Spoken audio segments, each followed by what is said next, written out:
Sí hay un par de cuestiones que quería, de alguna forma, dejar expuestas antes de esa intervención. Por una parte, porque además me da pie a dar la palabra a Marisol. Por una parte, porque, de alguna manera, yo creo que me adelantaría a la conclusión de la ponencia. Es decir, la ponencia va luego a hablar pues, de cuáles son los miedos que normalmente una persona, tanto joven como una persona mayor, porque hoy tenemos colectivos muy distintos, ¿no? que se enfrentan al emprendimiento y al autoempleo, tienen a la hora de enfocar un proyecto empresarial. Pero la conclusión a la que vamos a llegar, posiblemente entre todos después, va a ser que la formación, la educación, la información y el aprendizaje son, sin duda, las únicas soluciones posibles. Como bien decía antes el subdirector, hablar de subvenciones, o hablar de ayudas, o hablar de portales de Internet está muy bien, pero que al final realmente donde va a estar la clave para que alguien de verdad afronte con riesgo y con valentía un proyecto de empresa, pues va a ser en la información básica que vaya a tener. Y incluso yo concluiría que si España no es o no ha sido todavía un país de emprendedores, ya sabéis que para esto hay para todos los gustos. Según el político que hable, pues o somos un país de emprendedores o no somos un país de emprendedores. Todo depende de la perspectiva que se ve y como siempre como los vasos medio llenos, medio vacíos, pues es verdad las dos cosas. Tenemos menos emprendimiento del que quisiéramos, pero también hay más potencial emprendedor de lo que creemos. Pero lo que sí que es cierto es que si en todo caso hay un déficit en el concepto del emprendimiento, de los emprendedores en nuestro país, se debe fundamentalmente al mal enfoque que se ha dado a la educación para emprender en el ámbito educativo. Yo creo que este es uno de nuestros déficits históricos, tanto desde la educación básica, de la educación primaria, como desde la educación, por supuesto, secundaria, en la que estáis muchos de vosotros, como sin duda en la educación universitaria, diríamos el emprendimiento tendría que ser uno de los elementos fundamentales de conocimiento, de práctica y de experiencia por parte de los estudiantes. Yo creo que hemos tenido un enorme déficit, tenemos una asignatura pendiente que muy difícil de resolver, que es cómo introducir el emprendimiento en la educación básica. Tenemos algo que hemos avanzado más, y es que sin duda la universidad en este sentido, toda la Universidad Española ha avanzado mucho y hoy tenemos buenas oficinas de emprendedores, tenemos asignaturas dedicadas a esta materia y por lo tanto la universidad sí que creo que ha cumplido en parte, diríamos, en parte el objetivo que le habíamos trasladado, pero para mí la prioridad está fundamentalmente en la educación secundaria, tanto en la FP como en la educación secundaria general, obligatoria, porque es ahí, sin duda, donde cogemos a las personas en el momento apropiado, en el momento en el que, de alguna forma, pueden llegar a entender qué es mejor a la hora de desarrollar su propio proyecto personal y laboral. Y en este sentido, por lo tanto, esto me da pie a dar la palabra ya a Marisol Carrasco, porque sin duda ella, como profesora de formación profesional del IES, del Instituto Luis Buñuel de Móstoles, pues sin duda es una experiencia práctica muy concreta, muy determinada y probablemente la mejor fuente de información y de experiencia que podamos tener en una jornada como esta. Por mi parte, a hacer una intervención, unas reflexiones sobre lo que denominamos los miedos habituales que las personas... los miedos habituales que las personas que afrontan una actividad económica suelen tener o suelen plantearse, sin límites de fronteras, es decir, no hablamos ni de jóvenes ni de mayores, sino en general, ¿no? Diríamos cualquier persona que quiere abordar el emprendimiento. Todo lo vamos a hacer desde una perspectiva enormemente práctica. Yo creo que ese es un poco el elemento diferencial que nosotros ofrecemos a todos los institutos, a las universidades, ¿no? Y es que contrastemos dos realidades, contrastemos vuestra formación teórica, vuestra formación en las aulas, con la realidad del día a día. Nosotros, como organización de autónomos, pues lógicamente nuestra principal función es atender a aquellas personas de todas las características que quieren o que tienen la duda o que han pensado en que podrían ejercer una actividad por cuenta propia. Normalmente cuando llegan a nosotros son personas que no tienen ningún nivel de formación ni de información sobre la materia y por lo tanto nosotros lo tenemos que trasladar de una perspectiva muy práctica, muy del choque, de choque en el momento, para que abordar por la vía de la pregunta. Fundamentalmente, quien viene a nuestras instalaciones en cualquier punto de España, pues normalmente viene a preguntar y se encuentra con asesores, por cierto, que muchos de ellos vienen de la formación profesional, como bien ha dicho Marisol, personas que han venido a hacer prácticas a nuestra organización en muchos puntos de España y que luego se han quedado, han pasado de ser asesorados a asesores, ¿no? Rápidamente, pues lo que hacen fundamentalmente no es contestar preguntas, sino hacer preguntas. Porque para saber realmente o poder ayudar a cómo enfocar una actividad emprendedora, una iniciativa económica, lo más importante es que, digamos, hacer preguntas a ese emprendedor para que él se tenga que dar sus propias respuestas. Y ese es el mejor método, diríamos, de actividad, porque si alguien viene a nuestra instalación, nos pregunta, le damos una contestación teórica, tal y como dice la guía, pues realmente no hace falta que hable con ninguno de nuestros asesores. Le damos el documento o le damos una página web que entre y que se informe. Lo que se trata fundamentalmente es que nosotros vayamos encontrando las posibles contradicciones que hay en el proyecto, precisamente por la vía del cuestionario, por la vía del interrogatorio, entre comillas, que el asesor hace a aquella persona que se ha propuesto ejercer una actividad. Porque ahí van a salir, diríamos, todos los elementos contradictorios sobre los cuales, precisamente, lo negativo que vaya a salir de la entrevista va a servir de base para poner en positivo el proyecto. Es decir, ese es un poco el objetivo básico de nuestra metodología de funcionamiento. Pues bien, como decía, en el transcurso de la mañana vamos a hacer primero esta primera reflexión sobre estos miedos o barreras que nos encontramos. Posteriormente vamos a ver, haciendo un pequeño receso, vamos a ver dos experiencias prácticas de sistemas de fomentar y de abordar la ayuda a los emprendedores.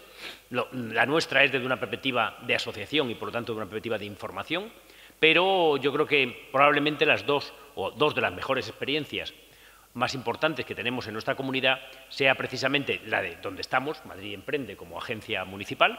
Hay muchas entidades, agencias municipales en la Comunidad de Madrid, que tienen pequeñas unidades, agentes de desarrollo local, que hacen una gran labor de asesoramiento, pero bueno, probablemente por el peso que tiene la capital, pues lógicamente Madrid Emprende es una de las experiencias de mayor desarrollo, como luego os van a contar. Y por otra parte vamos a contar también en esa pequeña mesa de experiencias prácticas con Julia Saiz, que es responsable del área de nueva empresa de una entidad para la comunidad muy importante, que es Aval Madrid.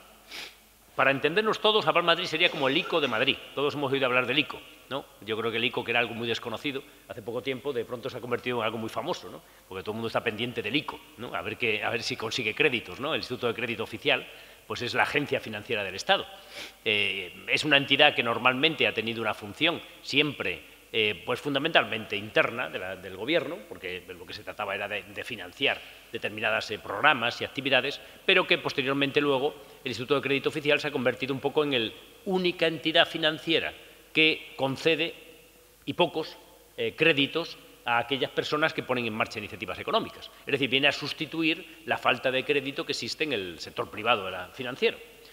Bueno, pues el ICO, que es el Instituto de Crédito Oficial del Estado, tiene una agencia equivalente en la Comunidad de Madrid, que se llama Aval Madrid, que tiene dos funciones básicas. Por una parte, conceder también créditos, como concede el ICO, directos a las empresas, ya no solamente que empiecen de nuevo, sino incluso empresas que quieren diversificar, que quieren abordar nuevas iniciativas, y también tiene el objetivo de avalar a los emprendedores para que consigan crédito en el sistema financiero. Es decir, no solamente dar crédito directo, sino también avalar para que puedan acudir al sistema financiero. Pues bien, vamos a conocer esas dos experiencias de Madrid Emprende y de Aval Madrid como experiencias prácticas y para conocer también qué nos pueden aportar. Posteriormente ya pasaremos a un análisis del plan de empresa desde la perspectiva práctica de los emprendedores reales, de los emprendedores que estamos en el día a día, porque evidentemente el plan de empresa se puede estudiar desde una perspectiva estrictamente teórica, esa la vais a estudiar mucho mejor en vuestro centro de enseñanza, en vuestro centro universitario, pero nosotros lo vamos a ver desde la perspectiva de los impulsos, es decir, de cómo nos planteamos en la práctica el plan de empresa, lo que nosotros llamamos algo así como el DNI del emprendedor, es decir, aquello que de verdad, de alguna forma, certifica la visión del emprendedor, el currículum real del emprendedor. Y ya terminaremos con la presencia también con nosotros del secretario general de nuestra organización, pero en Madrid, en la Comunidad de Madrid, que es la Asociación Madrileña de Trabajadores Autónomos, AMTAS, y a Nicolás Rodríguez, secretario general de la misma, que estará también con nosotros en la clausura. Bien, yo voy a entrar directamente en la materia que se plantea en este momento, que es el de las barreras, los miedos o las dificultades que se encuentran los emprendedores habitualmente al abordarlo. Y si os parece, lo vamos a hacer desde una perspectiva de una visión general de la situación. Vamos a ver, si tuviéramos que resumir, lo diría de la siguiente manera. Yo creo que las barreras o los miedos a los que se enfrenta alguien que tiene que ejercer una iniciativa económica es el miedo a la diferencia, a hacer algo diferente a lo que hacen los demás. Es el miedo al riesgo, sobre todo al riesgo al fracaso, como antes ha dicho Marisol, el riesgo, diríamos en su sentido más amplio. El miedo a la falta de capacidad o a la inexistencia de capacidades suficientes para desarrollar, o capacidades que realmente no se sabe hasta qué punto tengo para desarrollar una actividad económica por cuenta propia, y el miedo a la falta de recursos ajenos para poder desarrollar ese proyecto que tengo. Es decir, yo creo que, de alguna forma, el emprendedor como concepto, en primer lugar, hay que aclarar un elemento, quizá de entrada, ¿no? Y es que el emprendedor no es un concepto estrictamente económico. Yo creo siempre diferenciarlo, porque habréis oído hablar mucho de todo lo que es la actividad económica y la habréis oído hablar de muchas formas. Emprendedores, autónomos, trabajadores por cuenta propia, cuentapropistas, pequeños empresarios, microempresarios. Ahora se ha puesto de moda lo de los nanoempresarios, a mí no me gusta nada, pero también se dice nanoempresarios. Es decir, podemos utilizar muchísima terminología. Bien, todas ellas normalmente tienen una vinculación económica, todas, pyme, pequeña empresa, microempresa, autónomo, todos tienen una vinculación económica. Posiblemente la única que no lo tiene como concepto es el concepto de emprendedor, porque emprendedor es una capacidad, es decir, es un concepto. Como bien se ha dicho antes, puedes emprender en términos filosóficos, en términos religiosos, en términos asociativos o en términos políticos, no necesariamente en términos económicos, en términos de actividad económica. Lo que sí es cierto es que se ha creado el concepto de aquella persona que tiene capacidad de emprendimiento económico, es decir, que quiere emprender una iniciativa económica. Ese sería el concepto, diríamos, central, el emprendedor de una iniciativa económica. Pues bien, todo emprendedor, lógicamente, tiene, como se suele decir, un sueño, tiene un objetivo, tiene una necesidad, sobre todo una necesidad, bien lo decía antes Joaquín. Normalmente siempre tenemos una contradicción, ¿no? A mí me gustan relativamente las campañas, son muy positivas, ¿no? Cuando se dice haz realidad tu sueño, pero realmente en el 99% de las personas que emprenden, que quieren ejercer una actividad económica, el objeto no es, o el punto de partida no es un sueño, el punto de partida es una necesidad. Es decir, el emprendimiento económico es una respuesta de supervivencia, es una respuesta como otra cualquiera. Es decir, cuando tú te planteas, terminas tu ciclo formativo, te planteas que quieres entrar en el ámbito del mercado de trabajo, en la necesidad de ejercer una actividad, pues lógicamente lo que vas viendo son las diferentes alternativas, las diferentes posibilidades y todas aquellas no son más que respuestas a la necesidad de vivencia que tienes o de supervivencia que tienes en tu necesidad económica. Tienes una necesidad económica, esa necesidad económica hay que cubrirla y, por tanto, el punto de partida es algo tan sencillo, más allá de los sueños oníricos, ¿verdad? Es algo tan sencillo como tengo que resolver mis necesidades económicas y, por lo tanto, tengo que encontrar la vía para que dé respuesta. Y hay, pues, 3 o 4 vías. Las más clásicas, la de intentar que alguien me dé un trabajo y trabajar por cuenta ajena, la de hacer una carrera o una oposición o dirigir mis esfuerzos a intentar entrar en la administración pública, o por el contrario, poner en marcha una actividad económica por cuenta propia.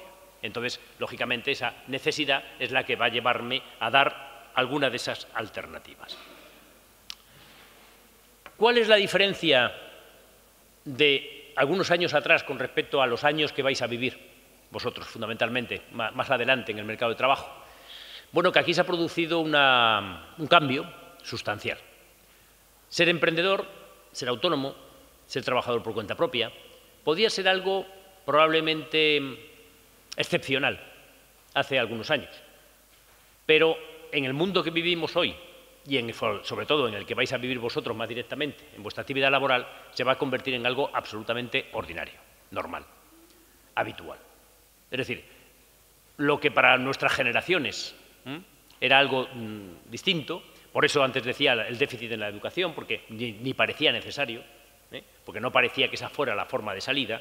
Lo cierto es que cada vez más se va a dar, diríamos, la salida por cuenta propia como una salida habitual. Yo diría incluso más, casi apostaría, porque cualquiera de vosotros en algún momento de vuestra vida futura vais a ser autónomo. prácticamente casi seguro. Y fíjate, ya no lo digo si vas a ser autónomo, trabajador asalariado o funcionario. No, vas a ser autónomo durante un periodo, porque nos vamos a encontrar con que no todos los periodos van a ser iguales. Es decir, van a darse dos fenómenos, que no va a haber una única carrera profesional, es decir, entro en una carrera profesional y termino en esa carrera profesional, sino que vamos a vivir etapas muy distintas de nuestra carrera profesional. Y posiblemente alguna de esas etapas muy distintas de nuestra carrera profesional van a ser por cuenta propia. Yo diría que casi apostaría que casi en el 100%, alguno va a tener una etapa por cuenta propia.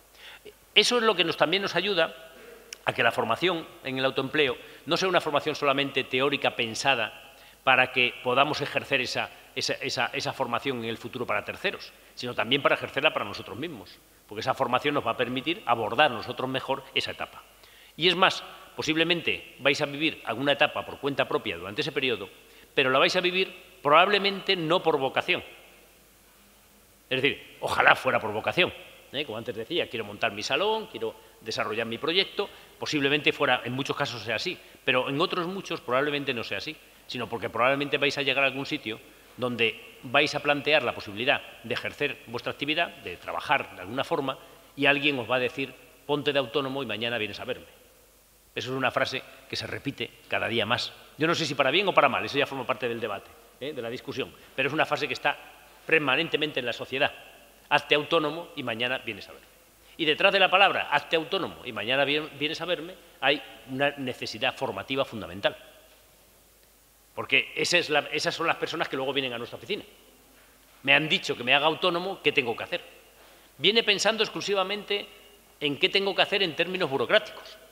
Es decir, lo que está pensando es, me han dicho que me haga autónomo y vengo a esta oficina para ver a dónde tengo que ir a darme de alta y cuánto me cuesta. Es lo único que piensa. Es decir, esa persona que viene, que le han dicho eso, no está pensando en hacerse empresario. No, está años luz de la idea de hacerse empresario. Simplemente tiene que dar una respuesta a algo que le han planteado. Y nosotros tenemos que ayudarle a dar esa respuesta, que sea práctica, es decir, que realmente responda a lo que le han dicho. Oye, ¿dónde tienes que ir? A tal dirección de la Seguridad Social, a tal sitio de Hacienda, darte de alta, pero al mismo tiempo tenemos que intentar que esa persona no quede ahí, aislada, una vez dada de alta, sino que se pueda convertir en germen, en núcleo de algo que se pueda desarrollar como una unidad empresarial. Porque al hacerse autónomo no está simplemente cubriendo una obligación que le están indicando de una empresa, se está haciendo empresa, es un empresario ya. Y, por lo tanto, como es un empresario, tiene que tener un proceso de vida, digamos, analizado o reflexionado. Pues bien, este sería el primer miedo de entrada al que nos abordamos, que es el que llamamos el miedo a la diferencia. Miedo a la diferencia, ¿por qué? Porque no es la forma de trabajo dominante en la sociedad. Todos vamos a vivir una sociedad distinta, estamos ya viviendo una sociedad en transformación muy diferente, pero todos somos herederos, lógicamente, de generaciones. Vosotros de vuestros padres, vuestros hermanos mayores, todos, de alguna forma, partimos de una base que está en nuestro conocimiento familiar y en nuestra sociedad, en nuestra cultura, y es que el sistema dominante de trabajo es el trabajo por cuenta ajena.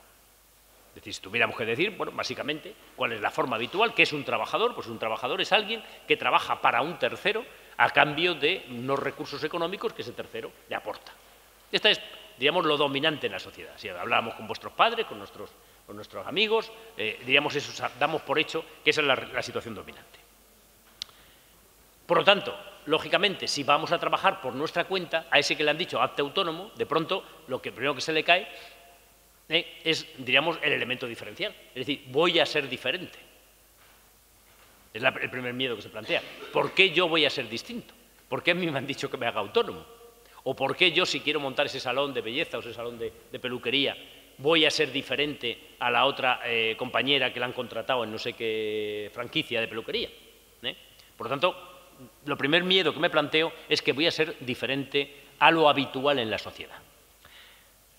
Bien, yo creo que la respuesta a la diferencia tiene que partir de la base de conocer mejor la realidad económica. Y yo creo que, seguro que vosotros la conocéis, lo estáis estudiando, pero yo quería hacer alguna reflexión a este respecto. Y es que, yo diría una afirmación, ser autónomo, ser trabajador por cuenta propia, ser pequeño empresario, microempresario, como lo queráis llamar, no es nada ni extravagante, ni atípico, ni distinto a lo que habitualmente estamos haciendo. Primero, partimos de una base. En nuestro país vamos acompañados. Cuando nos hacemos autónomos no somos algo raro, distinto, sino que vamos a acompañar a otros 3.050.000 personas que son autónomas. Por tanto, no estamos solos. Ya es un elemento importante. Es decir, ya nos permite una cierta tranquilidad. Si hay 3.050.000, que además fueron 3,5 millones hace 4 años, pero la crisis ha hecho, obviamente, que ha ido bajando el número de autónomos porque hay menos capacidad de iniciativa, hay menos posibilidades de hacer y, sobre todo, no tanto porque no haya iniciativa, que vamos a ver que hay mucha todavía, sino porque lo que sí hay es mucho autónomo antiguo, clásico, tradicional, que ha tenido que cerrar ante la imposibilidad de poder continuar. Y esa es la bajada que ha habido de autónomos. Pero hasta hace 3 años teníamos 3,5 millones de autónomos en nuestro país. Eso quiere decir que estamos hablando del 17, el 18% de la población activa ocupada, si es la ocupada, casi el 20% de la población activa. Es decir, que partimos de la base de que en términos de personas, en términos de trabajadores, porque como autónomo obviamente es un trabajador, el 20% de toda la población española ha optado por esa forma de trabajar, voluntariamente, por un sueño, por una vocación o por una necesidad, pero ha optado por esa forma de trabajar. Luego, por tanto, quiere decir que tenemos una experiencia, que hay una realidad y que nos vamos a encontrar autónomos todos los días. Yo siempre pongo algún ejemplo, alguno me lo habéis oído, ¿no? Cuando salimos por la mañana temprano, lo primero que nos vamos encontrando es un autónomo uno detrás de otro. Yo diría que casi ponen las calles de las ciudades, porque lo primero que vamos a hacer es salir, tomamos un café rápido y entonces vamos a ese bar donde el autónomo está solo y nos da el café inmediatamente. Si tenemos mucha prisa, cogemos un taxi, por lo tanto, estamos entrando en el coche, en el negocio de un autónomo. Si queremos leer el periódico rápidamente, pues tenemos que ir a un kiosco y en ese kiosco nos va a atender un autónomo, una autónoma, que es la que nos va a vender el periódico. Y si a lo que vamos urgente es a que nos arreglen unos papeles, pues seguramente vamos a ir a un graduado social, a un gestor administrativo, que es a su vez un autónomo, o si lo que tenemos es un problema jurídico, vamos a un abogado, que es a su vez un autónomo. Es decir, que la vida está llena de autónomos, toda nuestra vida, todo nuestro entorno. Miraréis para la izquierda, para la derecha, en vuestras familias, en vuestros ámbitos familiares y de amigos, y encontraréis autónomos. Probablemente no lo habéis preguntado nunca, no lo sabíais que era autónomo, pero va a ser autónomo. Por tanto, tenemos ese 20% de la población activa alrededor de nosotros, que están ejerciendo actividades por cuenta propia, que están sacándolas adelante, con muchas dificultades, con muchos problemas, sobre todo en la época actual, pero por lo tanto que es posible, no es algo imposible a la hora de abordarlo. El segundo elemento que tenemos que plantearnos también en este elemento diferencial es en las empresas. Como personas ya hemos visto que es el 20%. Normalmente, si pensamos en qué es una empresa, y lo pensáis vosotros ahora internamente, pues estoy convencido que empezaréis a pensar, si lo estáis intentando imaginar, primero, a la hora de pensar que es una empresa, lo primero que estáis viendo es una instalación. No como esta tan bonita, ¿verdad?, pero una instalación. Es decir, casi todo el mundo que piensa en una empresa piensa, como decía antes Marisol, en un taller, en un salón de peluquería, es decir, una instalación. Normalmente, si pensamos que es una empresa, estamos pensando que hay un dueño. Siempre hay un dueño y una dueña. Parece que hay una referencia, ¿no? Siempre hay un titular, un propietario. Si pensamos en una empresa, estamos pensando siempre que hay una administración. Es decir, que hay siempre algún gestor, un contable, que por lo menos lleva los papeles, las cuentas de la empresa, una administración, una secretaría que atiende a los clientes. Si pensamos en una empresa, estamos pensando en trabajadores, estamos pensando que en esa instalación hay unos trabajadores. Si pensamos en una empresa en términos jurídicos, y vosotros lo estáis estudiando, normalmente pensamos en una sociedad. De hecho, incluso cuando vemos las guías educativas, casi siempre que se habla de empresas, se empieza hablando de sociedad anónima, sociedad mercantil, sociedad cooperativa, sociedad comanditaria, sociedad limitada, laboral, sociedad. Es decir, encontramos, normalmente una empresa la vinculamos a sociedad, porque pensamos que son socios que se han unido para montar una empresa. Bien, pues ese concepto, esa fotografía de empresa, que sería la normal que cada uno de nosotros nos haríamos internamente en nuestra imaginación, no responde a la mayoría de las empresas de España. A lo mejor pensáis, no, claro, es que no responde porque la empresa normalmente es como la Telefónica, la que está aquí al lado, ¿no? Es decir, la empresa son empresas mucho más grandes. No, por todo lo contrario. Porque la mayoría de las empresas de España son una sola persona física que no tiene sociedad y no tiene ningún empleado. Esas son la mayoría de las empresas de España, porque un autónomo es una empresa. Pues bien, si vamos al total del número de empresas en España, tenemos también 3 millones de empresas, igual que tenemos 3 millones de autónomos, es número equivalente. Si vamos al total de los 3 millones de empresas de nuestro país, el 60% de esas empresas que están dadas de alta en nuestro país, esas empresas que estudiáis en vuestros ciclos, en vuestros módulos, esas empresas, el 60% son personas físicas. Es decir, simplemente están identificadas por su nombre, su apellido y su DNI. Y el 80% de las 3 millones de empresas no tienen ningún asalariado. Son una única persona. Es decir, ser autónomo es el sistema dominante, básico, de la economía de España. Y esto no es una realidad solo española, es más española, todo hay que decirlo, porque es verdad que la dimensión media de la empresa española es una dimensión más bajita, más pequeña que la media europea. Esto no es la realidad de Alemania. En Alemania sí que existiría esa empresa. La imaginación nos llevaría, en Alemania como no tienen imaginación no lo piensan, pero si lo piensan, piensan en otro tipo piensan en esa empresa que vosotros pensáis. Y ahí aciertan, esa es la empresa media. Pero en España no, en Italia tampoco, en Portugal tampoco. Es decir, en el sur de Europa la mayoría de las empresas son solo autónomos, personas físicas. Personas que simplemente se dan de alta en Seguridad Social y se dan de alta en el impuesto de actividad económica y a partir de ahí pueden empezar a trabajar. Por eso hay muchos mitos. Si tuviéramos más tiempo, podríamos ir contrastando estas diferencias, estos miedos que existen, cómo se combaten, y podríamos ir contrastándolos precisamente con lo que se dice habitualmente por parte de políticos, de teóricos, sobre los temas. Por ejemplo, habréis oído hablar muchísimo de la trama burocrática y las dificultades enormes administrativas para crear empresas en España. E incluso yo el otro día leía, bueno, lo he leído ya varias veces, si alguna vez entráis en alguna información de empresas, os vais a encontrar un titular muy habitual, que es: en España cuesta más tiempo montar una empresa que en Zambia. Esto es algo que yo me lo encuentro muy a menudo, no sé, alguien lo dijo y entonces pues se repite, como es muy llamativo eso de que sea más difícil montar una empresa que en Zambia, en España, pues claro, lo repite todo el mundo. Ya veis cómo son estos de los comunicadores, ¿no? Que les gustan las frases fuertes. Bien. Pues eso es absolutamente falso. Aunque parezca mentira, es absolutamente falso. Montar una empresa en España es la cosa más fácil del mundo. Se hace en media hora, o el tiempo que tarda el metro, entre lo que nos lleva desde la Administración de la Seguridad de Hacienda, de darnos de alta en el modelo de alta en el impuesto de actividad económica, eligiendo el CNAE que queremos elegir, y luego coger el metro, ir a la Administración de Seguridad Social y, en base a ese CNAE, darnos de alta en la Seguridad Social. Es verdad que si nos damos de alta en Seguridad Social, lo decía en la pantalla el proyectito este de Tu Proyecto, Tu Futuro, es verdad que eso ya significa 250 euros para empezar a pagar todos los meses. Eso es verdad, eso sí. Pero darse de alta. ¿Qué es lo que ocurre? Que en España es muy difícil desarrollar una empresa. No crear una empresa, sino desarrollarla. A partir de aquí, si yo quiero una empresa en la que quiero tener trabajadores, en la que quiero montar una tienda, en la que quiero montar un salón de peluquería, en la que quiero montar un salón de estética, entonces ya empieza la verdadera, diríamos, carrera de obstáculos.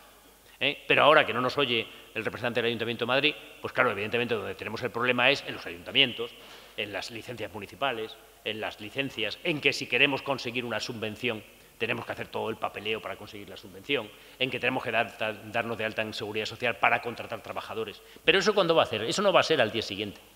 Ese autónomo que han dicho, oye, he ido a esta empresa, me ha dicho que me haga autónomo, ese no va a tener que preocuparse ahora de todo ese proceso, sino que él puede ser, digamos, el germen sobre el cual articular ese desarrollo. Pues bien, por eso decía que el miedo a la diferencia es relativo.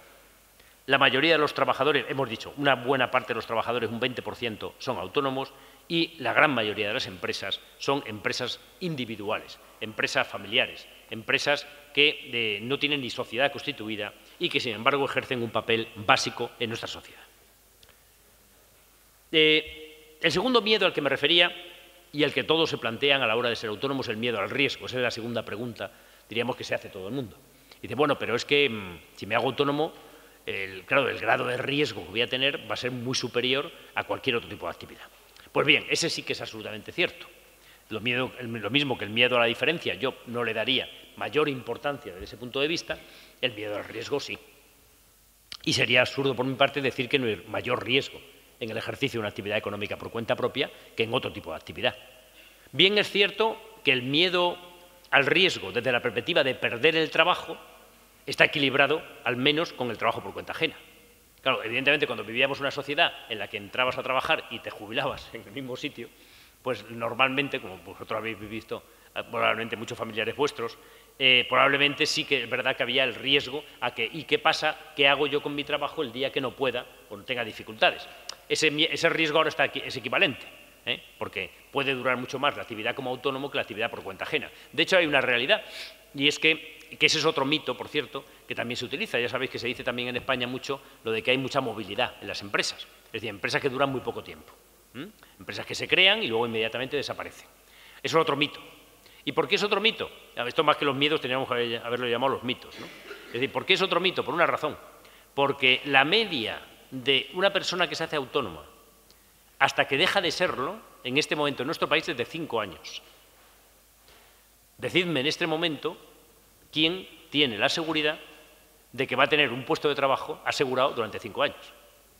Lo normal es que en 5 años has pasado ya, no por 1, ni por 2, ni por 3, sino por 24 puestos de trabajo distintos, tal y como está el mercado laboral en este momento. Por lo tanto, también es un mito.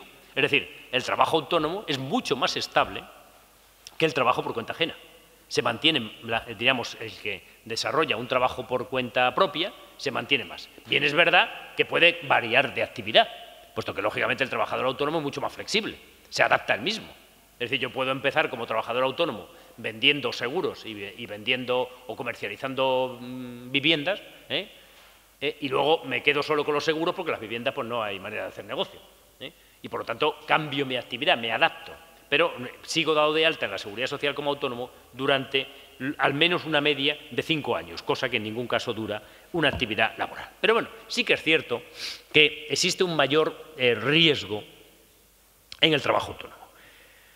Y yo creo que ese riesgo, fundamentalmente, que es real, porque obviamente un trabajador autónomo que pide créditos, que pide ayudas, que pide prestado a familiares, amigos, que hace un esfuerzo de inversión, que contrata trabajadores, pues lógicamente está asumiendo en su entorno un riesgo patrimonial muy superior al que simplemente está todos los días esperando a ver qué trabajo le encargan y luego a final de mes intentando cobrar el sueldo. Ese corre el riesgo de perder el empleo.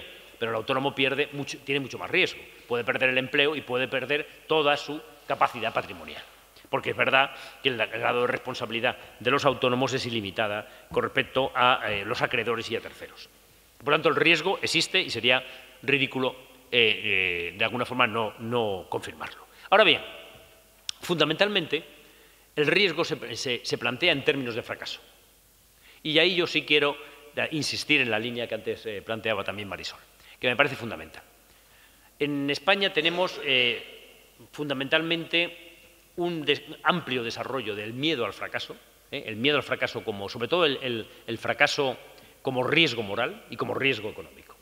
El fracaso como elemento de riesgo moral y riesgo económico es uno de los verdaderos elementos que aterrorizan a la actividad emprendedora en España. Yo diría incluso que es más, no es tanto que en España tengamos especial miedo al fracaso, sino que tenemos sobrevalorado el éxito.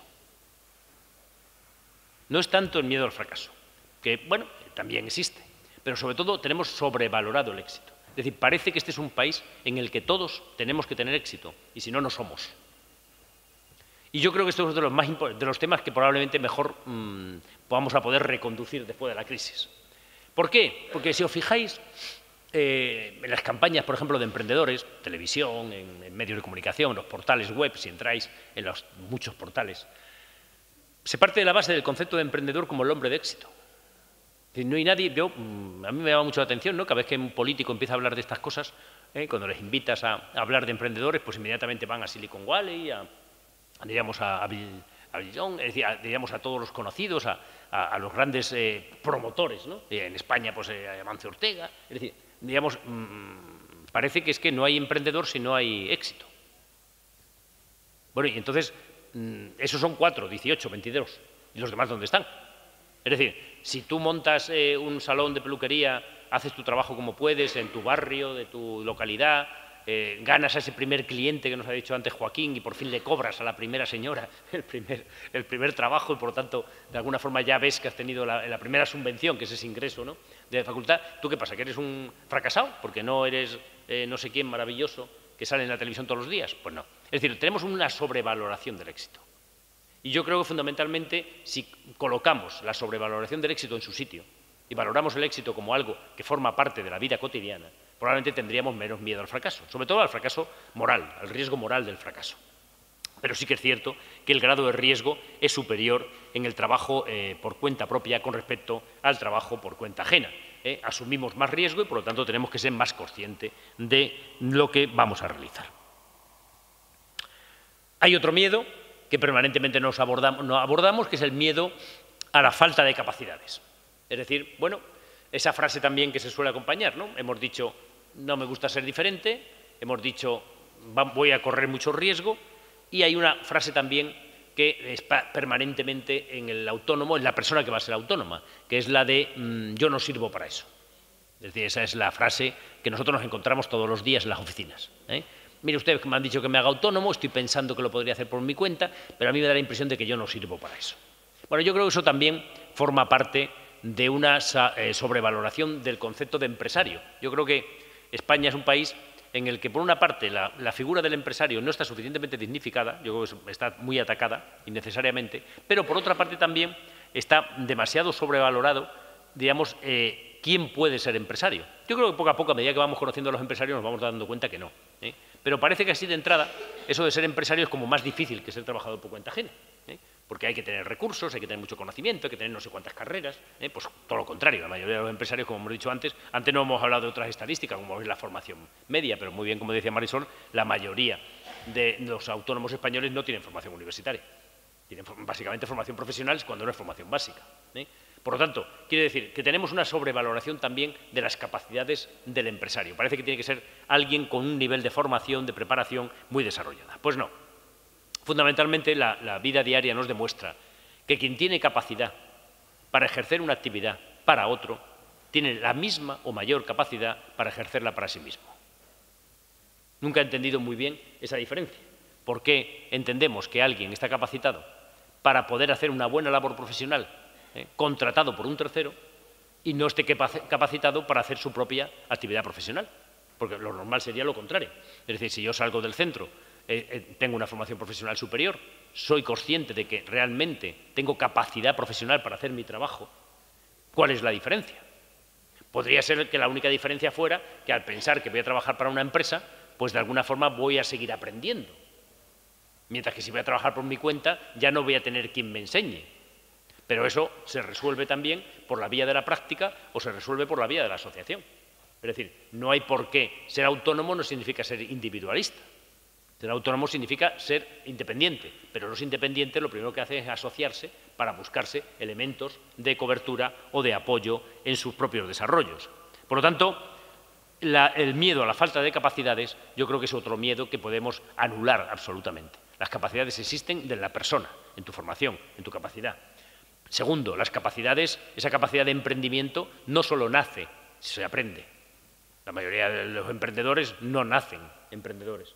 Se hacen emprendedores con el conocimiento, con la práctica, con digamos, el contraste de opiniones, el desarrollo de saber cambiar su propia mentalidad.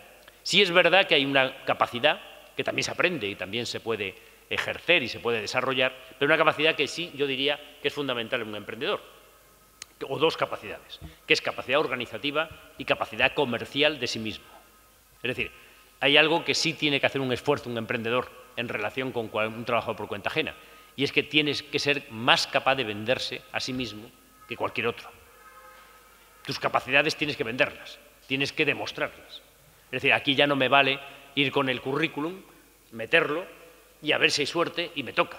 Y alguien me llama por casualidad y luego ya poquito a poco me meto en la empresa y a ver qué pasa. No, aquí te tienes que vender. Es decir, tienes que vender incluso tu capacidad profesional muy por encima incluso de la que tú crees que tienes. Porque si no, difícilmente vas a abordar el reto de estar en el mercado. Y por lo tanto, sí es verdad que hace falta una especial capacidad comercial y una especial capacidad organizativa. Tienes que organizar tu tiempo, tienes que organizar tus recursos, tus medios, tus capacidades económicas.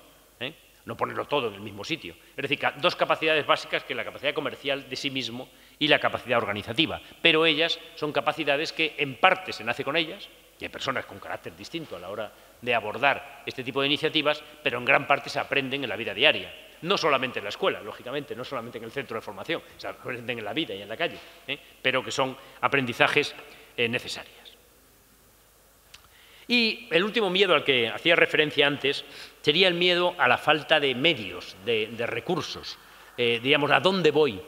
¿A dónde voy para encontrar los recursos necesarios para poder poner en marcha mi negocio, porque claro, es evidente que todo esto está muy bien, es decir, tenemos ya unas capacidades, hemos visto que no somos distintos a los demás, vemos que podemos desarrollar nuestro trabajo y tenemos la formación adecuada para ello, nos encontramos o nos enfrentamos, diríamos, a la hora de poner en marcha el negocio, vemos que no es tan complicado desde el punto de vista burocrático del papeleo, pero claro, es verdad, entre pensarlo y ver ese salón montado, pues evidentemente que ahí hace falta unos recursos económicos que no tenemos y que hay que ponerlos en marcha. Y esos son los que, pues evidentemente, los demás, es decir, en este caso el sistema financiero, el sector público, tal, tienen que darnos en parte resueltos, más allá de nuestra propia capacidad que podamos tener personal o familiar para poder abordar el negocio.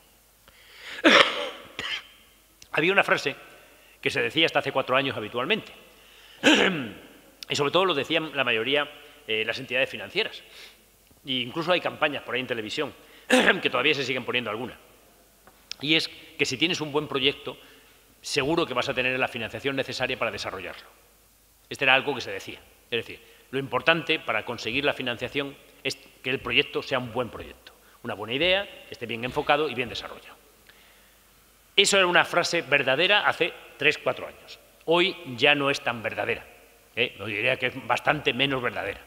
Es decir, hoy en este momento todos sabemos que más allá de las interpretaciones de la crisis económica hay una realidad objetiva y es que fundamentalmente hay una enorme crisis financiera.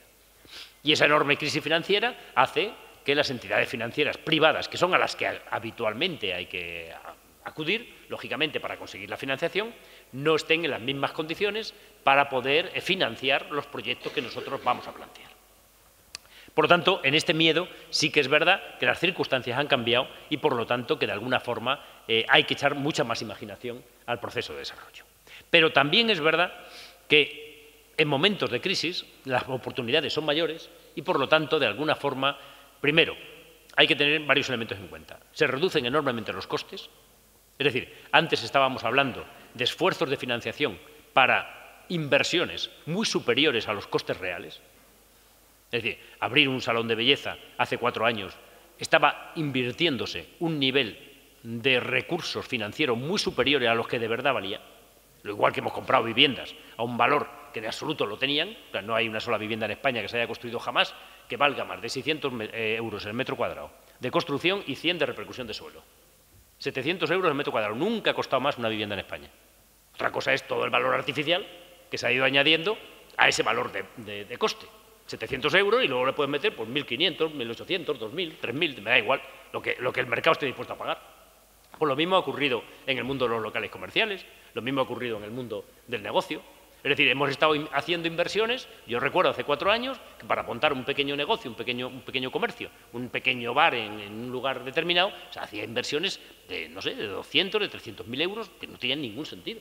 Cuando realmente con 60.000, con 40, con 30.000 se hacía perfectamente ese proyecto. De hecho, fijaros, por ejemplo, en las franquicias, es muy interesante que entréis en los portales de las franquicias y miréis, porque el sistema de franquicia, que está muy generalizado ahora, como sabéis, y es curioso porque una franquicia, la misma franquicia ofrecida hace 4 o 5 años, costaba 300.000 euros y la misma franquicia te la encuentras hoy por 60.000. ¿Qué pasa? ¿Que de pronto el franquiciador quiere perder dinero? No, sencillamente ha ajustado sus costes. Y porque sabe que el mercado no le va a pagar más. Y como sabe que el mercado no le va a pagar más, ajusta sus costes, ajusta su beneficio, fundamentalmente, el beneficio que tenía previsto llevarse, y entonces saca el producto al mercado a un precio que ahora empieza a ser razonable, incluso ganando dinero.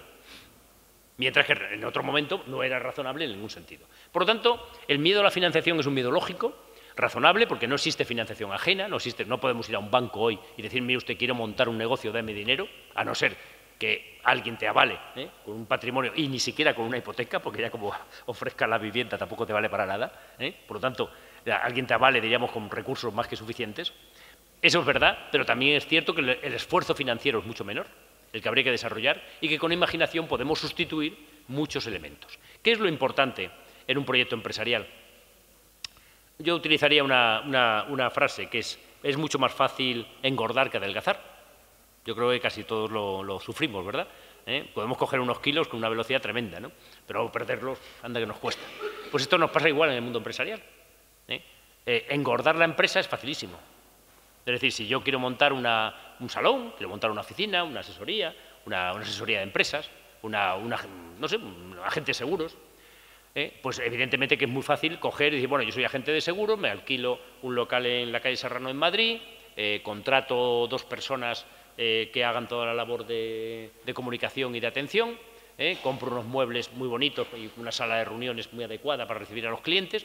Bueno, pues eso teóricamente es muy fácil, si encontramos la financiación para hacerlo. ¿Cuál es el problema? El problema es cuando hayamos montado eso y nos encontremos con que no tenemos clientes suficientes. Entonces, cuando no tenemos clientes suficientes, nos encontramos con decir, bueno, ¿y ahora cómo adelgazo? ¿Qué hago con la mesa? ¿Qué hago con los muebles? ¿Tengo que despedir a los trabajadores? ¿Tengo que pagar la indemnización y no tengo dinero?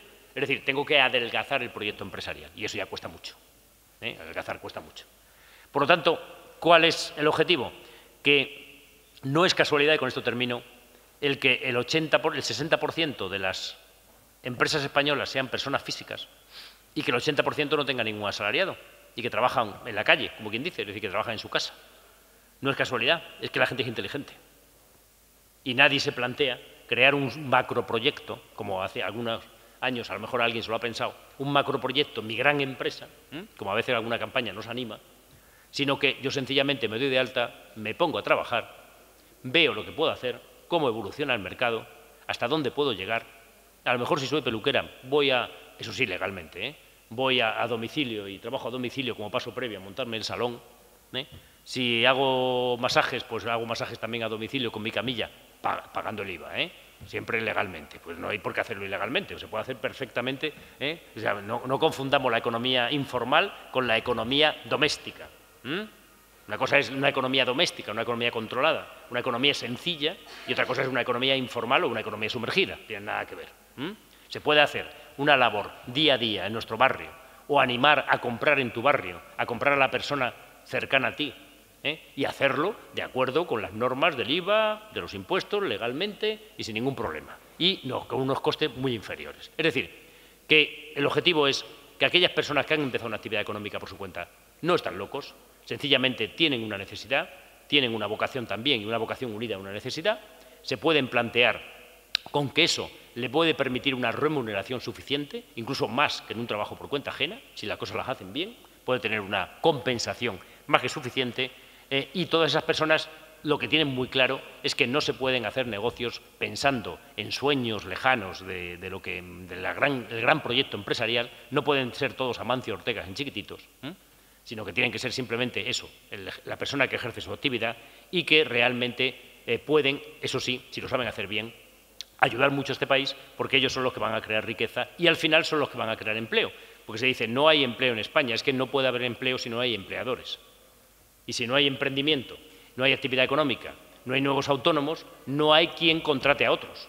Por lo tanto, es imposible que tengamos empleo si no hay empleadores. Y ese es nuestro objetivo y no hay que tener, yo diría, que excesivo miedo a dar ese paso. Pues muy bien, muchas gracias.